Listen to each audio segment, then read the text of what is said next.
my most favorite one that I've ever seen, because I see a lot of these transaction sheets, you know, flying around, and I'm all, I like this. It tells everyone each side like what they do. So I kind of like it. So that's what we're going to go over today, is kind of the transaction flow. So we've already covered, you know, the RPA, the listing agreement, the DRBC, disclosures were covered last week, the request for repair. So we went over a lot of the contracts, but a big part of our job is once we get those contracts accepted, what do we do now? There's a lot that happens in a transaction. So if you walk through a transaction, you know that there's a process, and everyone has different jobs, and so this will kind of help you know, where do I step in to do things, where does my escrow step in, where does buyer and seller do their things, all of that, okay? So I'm gonna try to go through this and stay like in uniform of what it is, but if you look at the top, it has week 1, and it's gonna have everything that the seller and the buyer do, and then you in the middle, so what the realtor does. So when you open escrow, so you get a contract signed. I'm gonna stick more with buyer side because I feel like that's where we're more at, especially as newer agents. When we open escrow, we get our contract signed, it goes back to the other listing agent, and they're gonna open escrow for you. So you don't have to worry about opening escrow. You let them, you send them back the signed contract, counters, all that, and then they open escrow. At that point, make sure you tell them to have your TC on the email, that she's gonna be helping me walk through the process. That just makes it clean from the beginning. So that's a big step for the realtors to make sure you do that, because sometimes us as TCs, we get looped in later, and then we're trying to like fill in the pieces, and we don't always know what's happening, and we try to, a lot of times I get emails all day long, and I don't even respond to them. I just know there's no need for me to, but I know what's going on. So I'm not having to reach out to an agent or escrow, or I already know they're working through negotiations or for repairs or whatever. So make sure you add your TC. That's a big tip when you first open escrow, but let the listing agent know that. They open escrow and you get this welcome escrow email, and everyone's excited, all of that. That is your first point of contact to get in contact with your buyer and let your buyer know they're gonna need to wire in money. And what does that look like? They're gonna get an email from escrow. It's probably gonna be secure, and it might go to spam. They might not see it. You wanna let them know you're gonna get an email from an escrow company. This is the name, and this is the escrow officer. And when you get that email, you're gonna make a phone call to the escrow officer to confirm the account number, talk to a live person, not just get an email and go wire off $10,000, because there's a lot of wire fraud with deposits. So much so that's why escrow sends them insecure emails. So if they get some email that looks like, oh, this weird secure thing, I have to log into this thing, it's probably accurate, and they want to do it, but you always want to follow up and talk to the actual escrow officer. Some escrows don't even put numbers on the wiring instructions. They'll like send them with your amount, and then they'll make you call to get the account numbers, because they don't want those account numbers floating around. So that's really important, that your buyer, that's going to be the first thing they're going to want to do. And they have how many days per the contract to get their deposit into escrow? 3 business days. So if you open escrow on Friday, Saturday and Sunday won't count, but all of your other dates count. So contingency dates, all of those will start counting. That's one that it's defaulted to business days, because the banks are only open. They can't usually, Sunday or Saturday they could probably wire, but Sunday they probably can't. So that's why the contract defaults to that, to give them those 3 full days. Okay, so buyer, make deposit to escrow, mortgage loan processing begins, documentation to lender, and then we'll get into the disclosure. So biggest thing when you first open escrow with your buyer is that the lender gets all the contracts. Look, we talked about this in a previous class, that if the lender doesn't have the open escrow, they don't know to be working on the loan. So if a week later they're like, hey, so-and-so open escrow, they lost a week of time. So another tip is to tell the listing agent, this is my lender, this is their team, their processor, whoever's emails you have, and then have them add them to the open escrow email as well. So they're in the loop, they know who escrow is, they know who the listing agent is, their TC, they have all that contact information, and you don't have to do another email to them, separate or whatever. A lot of times they get missed, and then we as TCs will send the contracts over to the lender, or I'll ask the agent, hey, who's the lender? Let me send it over, or have you been in contact with the lender? We just want to make sure we're all on the same page. Okay, so that's really important. And then you want to let your buyers know they're going to start getting a bunch of stuff from the lender. So they're going to start getting disclosures that are totally separate from our disclosures. So it's just having that conversation with the buyers that, hey, you're going to start getting a lot of emails. You're going to have escrow, lender, TC, all of these people coming at you the first week of escrow. It's a lot. So be prepared. You're going to start getting a lot of emails. The lender ones are really important because there's time frames. So they're going to get what's called a loan estimate when they first open escrow, and they need to sign that so that the lender can keep moving the process forward and get it to underwrite and all of that. If they don't sign that for a week, we lost a week essentially. They need to get that signed as soon as possible. And I would say the lender usually gets it out within the first few days if they're a good lender. Sometimes it takes them a little bit longer, but usually they get them out within the first few days. The next thing is review and sign seller disclosures. So sellers within the first 7 days are going to send us disclosures to sign. And as a GC, we send those all out to the buyer. Some agents have me get on text chains with their clients, and then I text their clients. Some I just let them know, hey, we got disclosures, I'm sending them out. Some we print, a lot of yours we print, and Veronica, she'll go take hers to her clients in person. I'll print her the hard copy and she'll go meet them in person. Especially for Spanish speaking and stuff like that, that helps that she can go over them with them in person, and then she'll bring it back to me. I'll scan it into into my computer and then send it off to the other side. So they're gonna have lender disclosures and seller disclosures. Seller disclosures are all about the property, and that's important. But the lender disclosures are a little more important at first because of all the payment. You want to make sure all the things that they're getting, they know this is my payment. You're good with your payment. Like everything's good. They need to read those. It's really important. I've seen some get to where we get to CD at the end, the closing disclosure, and they're like, "What? I had no idea. This was my fees, or this is my payment." You want to nip that in the bud at the very beginning. Those numbers can't really change. It's like a small ratio that they're allowed to change. So if it's pretty accurate at the beginning, unless something happens where you have to change the loan program or something. Okay, so that's the buyer side of the first week. And then seller, they're gonna do some other things. They're gonna be, instead of signing all the disclosures, they need to complete all the disclosures for us. So if we're on the flip side, as a TC, we send all that to them. And they have to fill out all those disclosures for us. And I'm like, hey, on them to get it done, because we have a week to get those done. They also need to make sure that water heaters, strap, carbon monoxide, and smoke detectors installed. That is important for the appraisal. Well, inspection and the appraisal. Those need to all be done. So it's something, when you walk the property with your seller, you want to make sure that they've done those things. So there's no issues when we get to those inspection periods. And then inspections start, okay? So as far as your job, if you're on the buying side, you're gonna help your buyer with the EMD. And then the biggest thing is you're gonna schedule their home inspection. And we've talked about that when we did the request for repair. If you guys were in here and saw that video. My rule with home inspections is give them 3 home inspectors, because they're gonna say, who do you use? They're gonna wanna use yours. I give them 3 and say these are office preferred. You guys decide who you want to use, and then let me know, and I'll contact them to schedule it. And schedule it based off of your schedule first, because you have to schedule it with the seller and the buyer, but you don't want them to schedule it and you can't make it. That's going to be an issue, So make sure you schedule it and make sure the seller's okay with that time frame too. Appraisal is not your job to do. That's a common question I get asked. When do I order the appraisal? When do I do that? The lender does that. So the lender is going to take care of that, but we need to be on top of it because we want to make sure the lender is ordering the appraisal and it's not 2 weeks into escrow and they haven't even ordered it.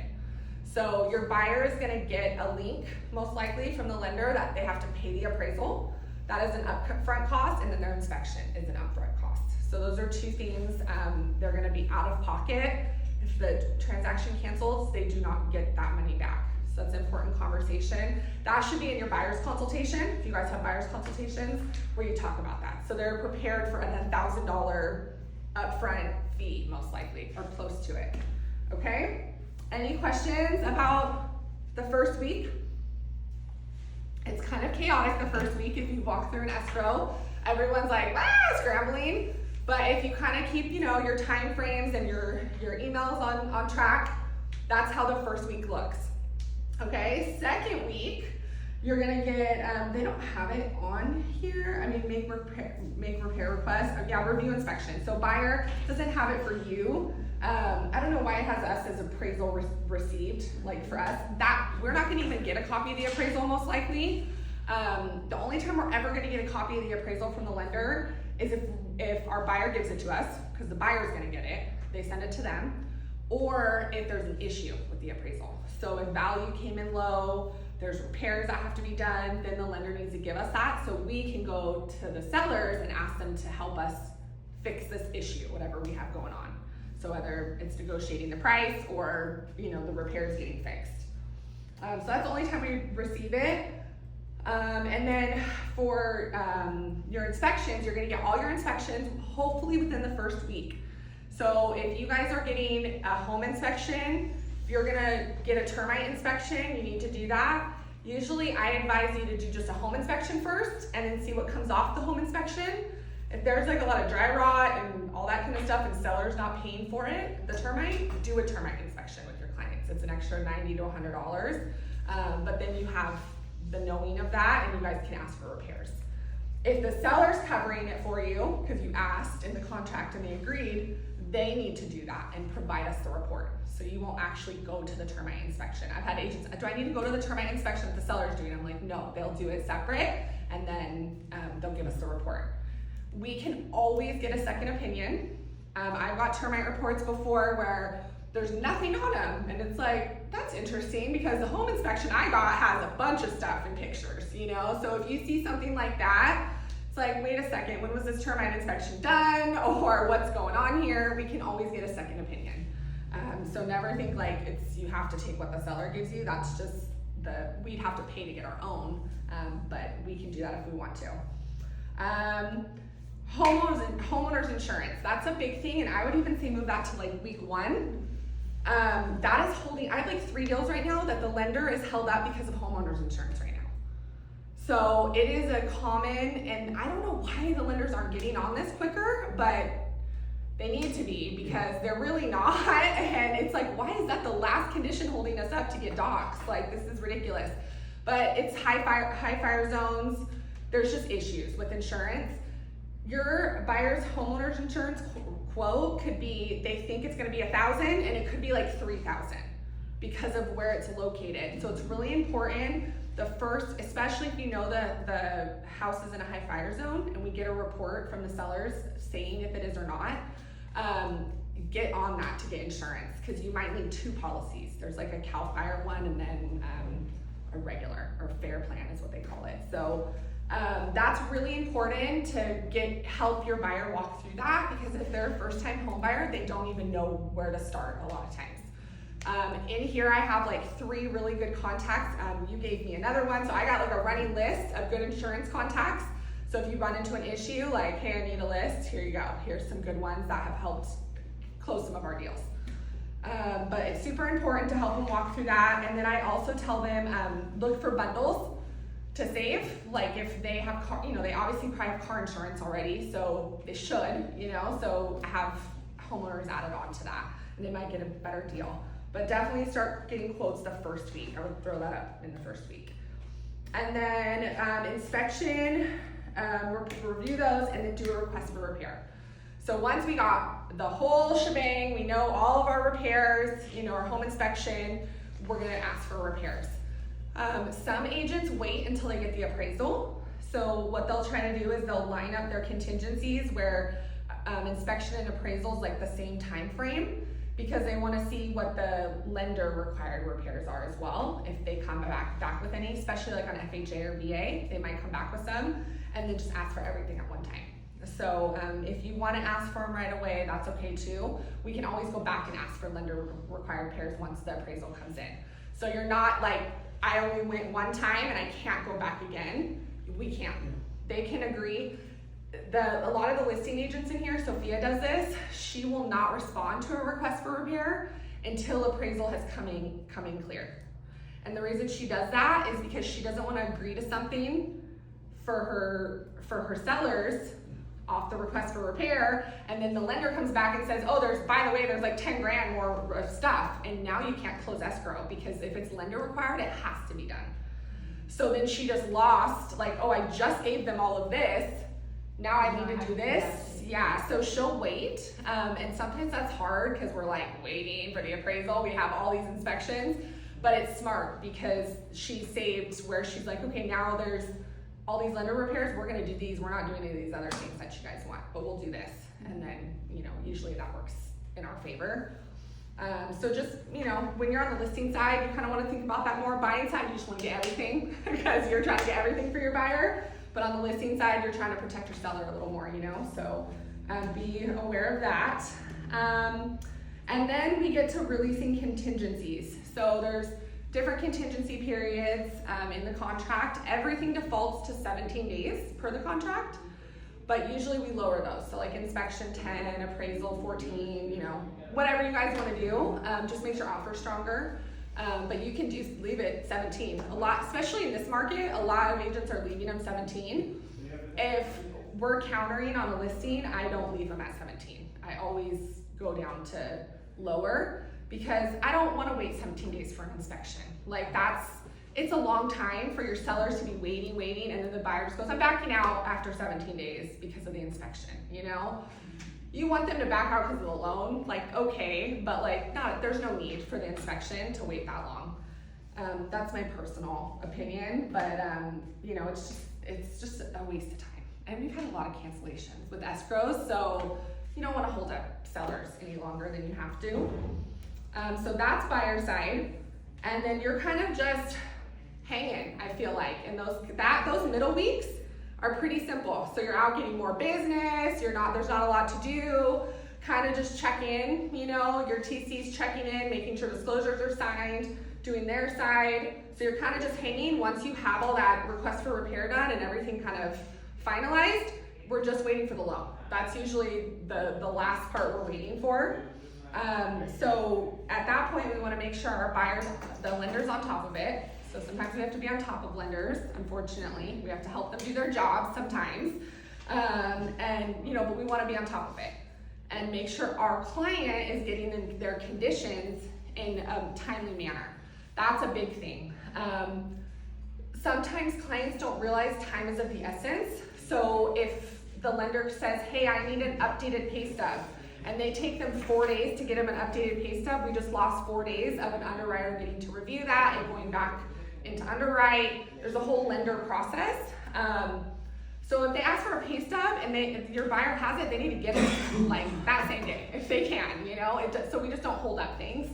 But they don't know that if we don't tell them that. They don't understand, the urgency. I'll just get it to you when I get it to you, and then they're gonna look at it right when they email it. That's not how it works, and here we get a ton of emails a day. So sometimes I'll get an email and then 2 minutes later I get a call and it's like, did you get the email? I'm like, I haven't even seen it yet because I'm in another file, but that buyers will think that, that you saw my email already. I sent it 2 minutes ago. How could you not see it yet? I'm like, oh my gosh. So just, explaining the urgency to them on their side, it helps us, have any hiccups. So if we're on the listing side, we're gonna kind of be on the flip side of that. We're gonna be doing repairs, essentially. We might have repairs we're gonna be doing for the buyer. During those couple weeks, we may have new inspections we have to get. Sometimes a buyer will come back and say, I want a new HVAC because the HVAC's messed up. Here's my quote. And the seller may say, hey, I'm gonna get my own quote. Sellers can do that. They can get their own opinions and everyone can kind of be in the middle, that kind of thing. So in those middle weeks, the seller's kind of taking care of those things. Hopefully you guys get it worked out quicker, sooner rather than later. But that's kind of what they're doing, and they're packing. That's usually what's happening with sellers at that point. They don't really need to do a lot. They're gonna have to walk through, or they're gonna have to go to escrow and sign all their escrow docs. I advise sellers to go sign all their escrow docs like in the middle of the transaction, not the first week. Some of them will want to get on it right away and sign everything. There's no need to do that if the buyer ends up canceling. Then they're wasting their time going in. But on the flip side, the buyer needs to do their escrow paperwork right away, because the escrow company needs to get things to the lender, like their insurance, their vesting, things like that. They need it for the lender. So if buyer just waits till the end of the transaction, that isn't gonna work. Seller, it's a little more lenient. They can wait a little bit because there's only so many things. Like Margie gives us, the only thing the seller really needs to fill out right away is the statement of information. It's called an SI, if you ever hear anyone say that. And what the SI is it's a one-page form that the seller fills out with their name, their social, their birth date, where they've lived, where they've worked, all these things. And the seller, we give that to escrow, she gives it to title, and the title checks to make sure everything that's on the preliminary title report, which is the whole existence of the house, any liens, any mortgages, background child support, easements, all these things that are on the title report, they make sure those match with the seller. Sometimes you'll see, I had this happen to me personally on my house. There was a lien for someone that had the exact same name as us. Like literally, husband and wife, exactly the same name. And I saw it and I'm like, what is this? Like it was like a $10,000 lien, like I was mad. And then I'm like, this isn't me, this isn't us. And then title was like, oh yeah, let us clear that. Like that's not you guys, different socials. It just populated to our prelim. And it was a big chunk of money. I was like, I'm not paying this isn't mine. So it happened. So the sooner you get that statement of information in to title, the quicker they can clear title. And then they can tell us anything they need from the seller. So if there's a trust, things like that, title and escrow need all those docs. They can't just say, oh yeah, this trust is selling. They need to have the documentation to show that this person's allowed to sign and that kind of thing.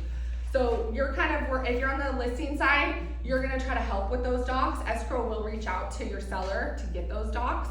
But you know, you're kind of in the middle, like facilitating that with them and just making sure that escrow got a hold of them. Most escrows are really good. I have one right now that is a land deal and the escrow is not good. It's so difficult. It's like pulling teeth to try to get her. We were supposed to close 2 weeks ago and she's just having the seller sign docs today. So sometimes they're just really busy and it was his escrow. He wanted to use this escrow and it's like pulling teeth. And so me and the agent have had to follow up with her like every other day to see if she's doing her job. And she's busy. She's like, I'm so busy. I'm sorry, you guys. I'm sorry, you know, whatever. But it's like, come on, like we want to close. It was supposed to close, you know, it wasn't even a short escrow. It was like 21 days. It wasn't like some crazy thing, but it's just how it is. So just being on top of that. And then once we get final loan approval, and this is a major tip, don't remove your loan contingency. Go ahead and remove inspection, appraisal, everything, but don't remove loan contingency without having a conversation with the lender.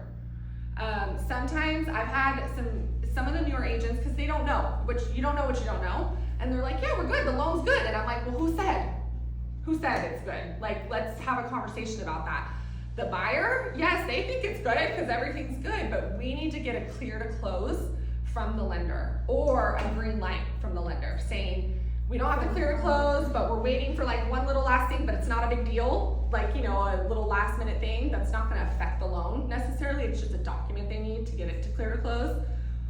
We need to hear that from them. Because if we remove contingencies, everything, this is really important, you will lose your deposit. The buyer will lose their deposit. It doesn't matter what happens. I mean, unless seller's nice, if something happened, God forbid someone died or something, you know, there's like a tragic event. But if that didn't happen, like the seller's gonna wanna take that deposit. They just had a whole month where you didn't close escrow and their house was off the market. So they're entitled to that deposit for the contract. If you remove all the contingencies. If you don't remove all the contingencies, they can still fight it, they can try, but most likely they're not gonna win in court because you didn't do it in writing. You didn't remove it in writing. I have been to court with clients for deposits. Like small claims, they've went to small claims and I just showed up to be like, they took the buyer to small claims for the deposit. Because that's the other thing. Sellers think contingencies are removed, they automatically just get the deposit. That is not true. So if you ever have a seller that's like, well, now I get the $10,000, the buyer still has to sign off through escrow to release the $10,000 to them. And guess what happens? Buyers get mad and they don't want to release it. And they're like, okay, take me to court then. That's fine. Then they'll go to court and they're gonna lose because the judge is gonna say no. I mean, it's black and white at court. When I went with these clients, the buyer wouldn't release it. They had signed off all contingencies. So they went to small claims, which cost them like $70 because it was under $10,000. It was like $8,000 deposit. And the judge literally looked at the contract. He was like, well, you signed right here, says you released them. It's awarded to the seller. Have a great day. Like, that was it. They just were, that's how it goes. So, I mean, that's most likely gonna be the case, but you just have to let your buyer know that's the risk they're taking is they could lose their deposit if something does happen before we close. But seller's not guaranteed the money. So that's a common, unless you guys already signed something that said you released it, then they would get it. Like we've signed clauses in here where to extend escrow or something, the agent will say, okay, we'll extend escrow for you, but you need to release half of your deposit. And at that point, the buyer says, okay, I'll release half of my deposit, and then they release it, and then escrow will release the money to the seller, but it has to be in writing that they're releasing it. The contingency does not automatically release it, so that's a common thing. And then another note with sellers, because this has happened a couple times, sellers want to back out of a transaction. So this just made me think of that with all the contingencies. Sellers don't have a way to back out. So once they sign, once they're in escrow, that's it. It's very rare that they can get out. The only way is if they have a contingency in place for something, like a 1031 exchange. I've seen people get out on that because they couldn't perform on a 1031 exchange. They have to sell this house to go buy another house. If they don't find another house they want, then they're gonna stay in this house. So that's a contingency, a seller contingency. But that's pretty much it. Seller can't just 2 weeks in go, I changed my mind, I actually don't wanna sell. I've seen it happen so many times and the agent didn't explain to them, you can't, like when we're signing this RPA, the listing contract's one thing. They can sign the listing, list it, whatever. But once you sign that RPA and open escrow, that's it. So it's really important that you guys have set up a plan for them. They know where they're going. It's not up in the air. And if there is something, put a contingency in place that they're trying to look for another house, so they could always back out if there was a issue. Okay. Do you have to show proof that there's a contingency even though they're paying you? I mean, if the buyer really, You could go get it approved or some. yeah. I mean, if the buyer really pushed it. I have seen recently, we had this with the seller, they didn't sign a contingency, and the seller, the house they were moving to, the insurance was like 3 times as much as they thought. And they're older gentlemen. It's actually really sad. His wife just passed away like 2 months ago, and he's in a state of not to be selling his house necessarily, but he is because he wants to get out. He doesn't want to live there anymore. So he has to sell his house so he can move to this other house. Well, in the interim of doing that, as he gets his house in escrow, we have escrow here, and then he gets a house up in like Forest Falls or somewhere up there. And insurance is way more money. Well, a senior on a fixed income cannot afford triple or quadruple insurance. So he calls freaking out. I can't afford, I don't know what to do. I can't afford to buy this house. I'm scared, I'm gonna all this stuff, So what we ended up working out, and the agent on the other side was so nice. The lady that was buying the house was so nice. They did not want to kick out a little old man, like in the big picture, So we all had a conversation about it, but he didn't have a way out. And we told him, you do not have a way out because you didn't put a contingency. You just wanted to sell it and you were moving no matter what. And it was almost like a decision under, not duress, but he wasn't under duress when he made the decision, but you're not thinking clearly, And so. His agent didn't recommend, there was no. Yes, so they did, and he's like, I don't want to sign a contingency. So that was the thing, I'm like, and even when I got the file, I was like, where's the contingency? Don't we have a contingency on this? And they're like, he did not want to sign it. And I was on the phone call when he said, I know, I didn't sign it. He knew, like, he didn't sign the contingency. They had the whole conversation. Great, great Agent. communication. Yes, it was 100%. So that's what was so sad, and you could tell he's like, and his son was on the phone, and I'm like, oh my gosh, I like started crying because I felt so bad for him. Well, the other agent said, can he just cover my buyer's inspections? Because she spent, a bunch of money. Like at least do that. Yes, and he goes, I'll do it. I'll cover the inspections if you guys let me cancel.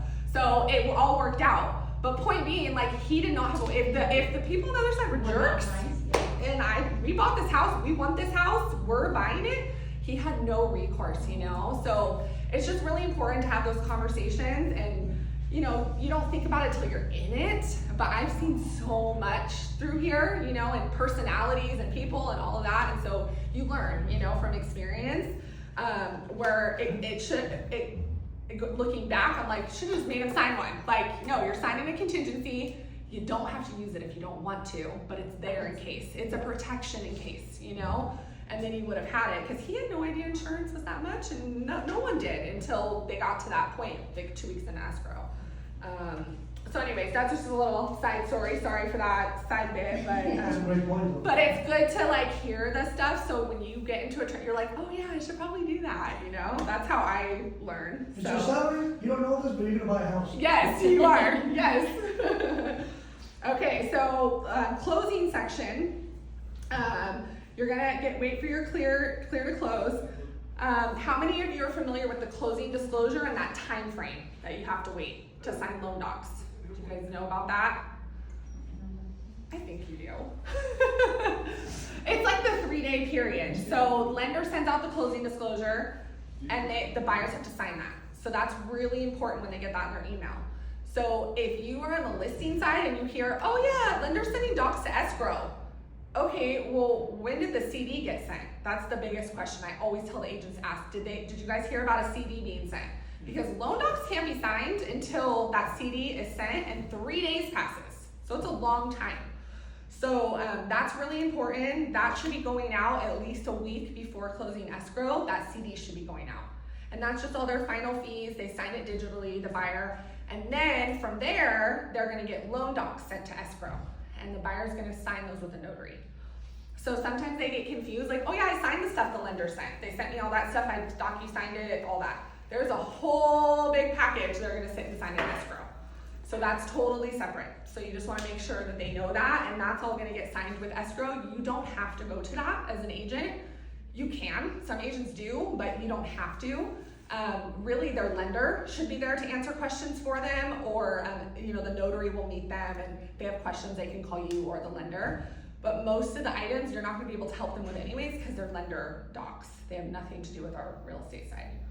Okay, so that's the final thing they have to do. In the meantime, you're doing your final walkthrough. So at the very end, within like 3 to 5 days before we close escrow, you do the final walkthrough. And at the final walkthrough, you're gonna check for any repairs you guys ask for, You're going to make sure the house is in the same condition. You're gonna make sure people are pretty much moved out. You don't want people still living there and nothing's packed and it's like, we're supposed to close tomorrow, like what's happening? If you see any red flags like that, let us know. I've had tenant occupied ones before where the tenants are not moving out. They are still in the house. You go do the final walkthrough, the agent calls and they're like, the tenant didn't really look like they were packed up to move. I'm like, what? And then we get on the phone to the listing agent like, hey, what's going on? Oh yeah, they're moving. Well, we went today and they were not moving. We're not gonna close escrow until you guys do your side of the contract, and that's for them to be out. Especially tenants, because tenants have no loss in anything. Like, they're just like, I'll just stay here until someone kicks me out, So you wanna make sure the house is hopefully empty when you do your final walkthrough. Sometimes you're gonna have a seller replacement or a seller to stay in possession for a couple days, and that's okay. We have a form that you sign that the buyers agree to that says we're gonna close escrow, but I'm gonna let the seller stay for 3 days or 5 days past that date. It's not ideal. We don't like them. If we don't have to do them, I'd rather not, because essentially the house is your buyer's once it records. It's theirs, and everything is theirs. So if the seller decides, hey, I'm not gonna leave now, there's an issue. So they have the form signed, they'll get them eventually kicked out, but it's a process, you know? So it's much cleaner to have the house empty when you close. That's the ideal way to do it. Also, they sign their loan docs, and then the buyer's gonna wire in their final funds. So they did their deposit at the very beginning, and their final funds are gonna come at the very end. So they'll wire most likely to the same account. It's all the same instructions, it's just more money is what they're usually sending in. And so then at that point, we wait they sign their loan docs, those go from escrow, go back to the lender, and every lender is different. Some will fund with copies of the docs, some need the originals. So it all depends on what lender you're using, but usually, like say if on Wednesday your buyer signed, hopefully by Thursday you can fund with the bank, maybe Friday. It just all depends on their time frames. And escrow usually lets us know, hey, I sent the docs back to escrow or to the lender. They're sending me a funding condition sheet. They'll have funding conditions that escrow has to meet, and then they'll fund for us.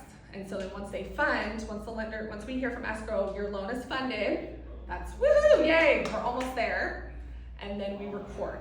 But that is with the county. So that takes another few hours, and hopefully by the end of the day you have final confirmation that it's recorded. You cannot hand over keys until you've recorded. In certain counties, like LA County, you can't fund and record in the same day. So here, like Riverside County, you can fund in the morning, record in the afternoons. LA, you have to fund one day and record the next day. So you have to plan accordingly and plan with the lender. Like, hey, don't forget, like we can't, because they're like, oh, we funded. They move on, you know, because they did their part, but we can't record until the next day and get keys. And then after that, what happens is you get keys, a buyer moves in, does all that, you do your gifts, you know, all that fun stuff. On the selling side, and buyers will get probably some kind of disbursement back. So they might ask you, escrow said I'm gonna get some money back, or what does that look like? It's just whatever excess was left over. There might be a little bit of money left over because of prorations and different things. So they're gonna wanna be on the lookout for that, and it'll show on their closing statement that they're supposed to get a refund. On the listing side, sellers are always like, where's my money? When do I get my money? That's what they moved out and they're like waiting for that. It usually takes escrow 24 to 48 hours to disperse after you record. So just know that time frame. It's not gonna be, we record it and then escrow sends a wire off. They have to balance all their numbers. They have to make sure they have everything in a row, county's good, and then they'll disperse. So I always tell sellers, give them 24 to 48 hours until that. Usually most sellers wire their money because it's a big chunk of money and they don't want to check. But if it's a check, they'd have to set that up with escrow, how they want to pick it up. But that would be in all their escrow paperwork. So, I mean, that's pretty much the gist for you guys. Your job is, first week is a little crazy. The last part, the middle's kind of calmer. And then, so that's when you get another escrow and another escrow, so you can just keep them going. But then closing, you're maybe the last week of closing, you're gonna be going back to the property, you're gonna have to coordinate that. But that's pretty much the gist of a transaction. Anything that I maybe missed or? This class was actually very, very helpful because again, I always tell agents, opening an escrow, honestly, it's easy. It's making sure that you keep up with the file, make sure you communicate with the buyer, make sure you communicate with the listing agent. But the worst thing we can do is stop communicating with the other party. Yeah. Because then they're gonna start assuming, is there something wrong with the loan and you're not telling me? Did the buyer walk and you don't know how to tell me? Is the lender on top of it? Did they order the appraisal on time? Because sometimes the lenders sit on a file, forget it, neglect it, and you call them 2 weeks later like, hey, did the appraisal come back? Oh, I didn't even order it. Hey, call Jacqueline, the listing agent, and just ask her for an extension. She's gonna say, well, wait a minute, hold on, you told me that the loan was good, the buyer was good. Why do we need an extension? When was the appraisal ordered? Yeah. Today? Oh, I'm not giving you an extension. No, that's not happening, because that means, because of your lender, my seller may have to pay over the mortgage payment. That's not happening. Yeah. If you wanna go over the 30 days, we're gonna charge what's called a per diem of a couple $100. Yeah. Oh, my buyer can't pay that, well then have the lender pay it. Yeah. So we've been in the game long enough to know that you gotta stay on top of the timelines from day one, because 30 days go by so fast that it just seems like yesterday we opened those escrows and I now they're in the final stretch. I I'm know. like, oh my gosh. I know, one of them, I'm like, we have clear to close and they're signing docs. When did that happen? I feel Yes. like we just opened those. But the escrows. communication has been flawless. Yes. And again, I told the girls, stay on top of the communication with your buyer. You guys need to communicate with me Yep. 3 to 4 times a week. Yep. You jump on phone calls, come Yeah. and explain to me anything that you don't understand. Yeah. Because just because we have a great TC, that's also our compliance officer, Yeah. you still need to know what the buyer is signing, Mhm. because it's your name. It's Yeah. your fiduciary responsibility to protect the client. It's not ours. No. So Yeah. today was really helpful. Let's give our amazing Thank you. Thank you for coming, session guys. guest back here in a big hand. Very, very helpful. So I'll make some more copies of these too and put these somewhere, or I'll send you a PDF. We'll do Yes. that. Thank you. I'm sure our millions of viewers are going to be happy with the video. Yes, that's good.